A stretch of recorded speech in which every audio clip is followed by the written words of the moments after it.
This is One-on-One.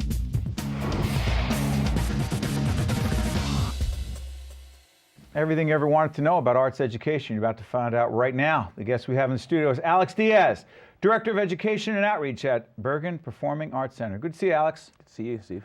You were introduced to us by our good friend, Angelica Berry. Great friend, yeah. Big supporter of the Bergen Performing Arts Center. Hey, what is arts education, and then transition into this initiative called Beyond Education? Go. Arts education is training in all different forms of the arts, any type of concentration, dance, acting, musical theater, music theory, and we start them as early as 0 years old. So we How does that work? We start them at like 2 months old. We have a Music Speaks program, which we've recorded a CD that we give to the parents. It's a Mommy and Me program.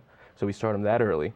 Right. And they learn inherently through this CD, they start learning the music. And then the parents take the CD with them, put it in the car. So they're listening to this. And the CD's kind of rocky. It's fun so that the parents don't get bored over it. And then the kids, they come back into the class, they have little bongos, they have egg shakers, and they start doing a routine. It's 45-minute classes, and we offer about 12 of those every week. But did you start this from scratch?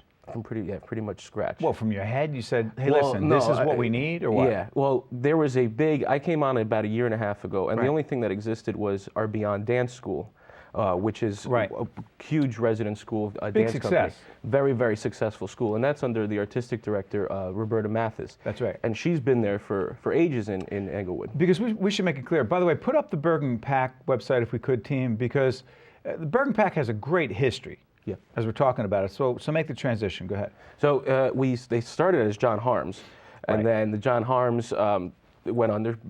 Group of people came together and said, "We're going to bring save this back this. It's too together." great. And the Berry Foundation came on board with that as well. So we named the big theater after the Russell Berry Foundation. So it's the Russell Berry Hall there at Bergen PAC. We raised money. They did everything. They brought it to life. Brought the dance school over. That was the only education portion that they had. 1.5 years ago, they hired me, and then they said, "Here, we want this. We want this. Can we try And it?" what was this? There was a void of arts education in not only Englewood, but in Bergen County. So they wanted to start doing school partnerships. Right. They wanted to start bringing in acting classes. They wanted to start bringing in this type of program, the Music Speaks program. We started a recording program with the Bennett Studios. Yeah, talk about, former because Bennett Angelica Studios. always talks about the Tony Bennett Studios. Yeah. Make that come alive for us. What is it? The Bennett Studios, which no longer is actually in existence. Right. Tony's son, went on tour with Right. Tony, and they did the recording of the duet CD, and we have fiber optic links that go from our theater to that studio, and which are still existent because the building is still there, and we've recorded over 6 Grammy award-winning albums on our stage live through the Bennett Studio. So that's kind of the partnership that we had with them. So Day was like, well, let's try something where we have kids who want to learn sound engineering, and let's scholarship them in, and then we'll teach them hands-on with me, with Day, and so let's do it. So I was like, okay, great. So I went over to one of our partner schools, and I was like, can you guys, do you want a scholarship? Bergen PAC and the school will go half in, and we'll scholarship 3 or 4 students to do this program. We had 4 students that came, did the program, and it was 6 weeks on Sundays from 10 o'clock to 4 o'clock, and these kids were recording live CDs with actually a live band in the studio. So just learning the tricks of the trade. What was it like? And it was great. What did you see in these kids?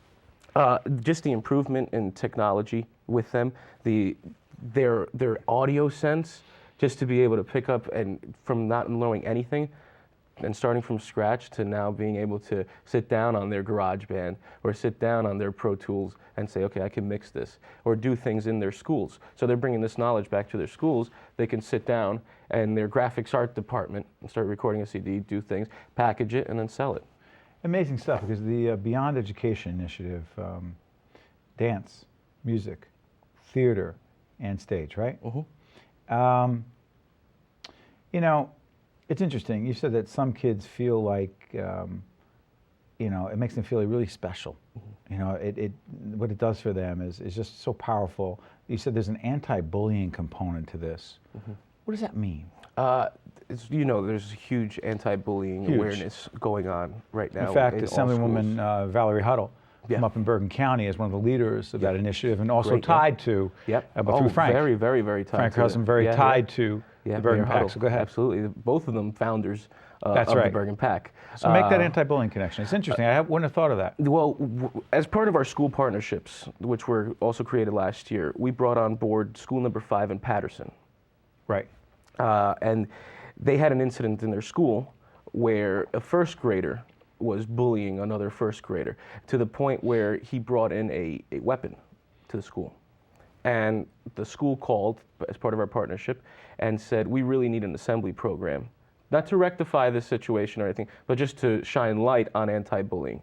So we brought in this, it was called Virtually Me, and it was all about cyberbullying. Virtually Me. Virtually Me. It was all about cyberbullying, Facebook, internet bullying, any type of social media bullying that was going on.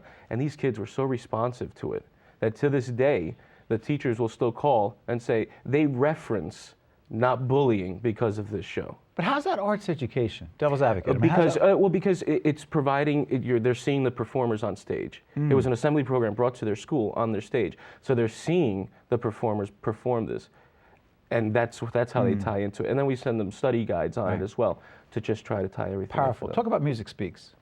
Music Speaks, again, 0 to 4.5 years old. Mommy and Me program, created last June. Is that what we're looking at right now? Yeah. So we have that's one of our little bongos, and he just, well, not the bongo, but the child really enjoys it. The beautiful thing about it is that it's so culturally diverse. So we have, which Bergen is, by the way. Bergen County is really, really culturally diverse. So to have a type of program that can bring all of these families together, and then now they're having coffee with each other at Starbucks, or they're going out for dinner, for whatever, and they're communicating with each other. And it'll be a Korean family, it'll be a Chinese family, it'll be an African American family, a Cuban family, an American family, and they're all there. A Jewish family. Anybody. Why are you so into this? What's your background that you're so pumped up about this? I started out when I was like 13 years old as a singer. Not as a singer. That's when I started doing performing arts. Right. I got detention in high school, and my music teacher, who now dear friend, she says, instead of serving the detention, audition for the spring musical. And at the time we were doing How to Succeed in Business Without Really Trying. Right. And I didn't even know what that meant at all. So I said, sure, it'll get me out of detention quicker. I auditioned. She gave me Part of Your World from Little Mermaid. I was in 8th grade. At the time, the 8th grade was in the high school. Right. And my voice was extremely high-pitched, and so I got cast in the show. And from then on, I just kept going with singing and performing. And then I got a real love into producing and directing. So I went to the University of the Arts in Philadelphia, and I studied theater management and directing. And then after I graduated, I moved back home. And Bergen PAC, I started directing musicals at my former high school.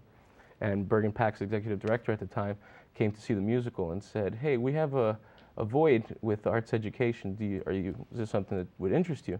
I said, yeah. This is a perfect job for you. I love it. I love it. I got 30 seconds left.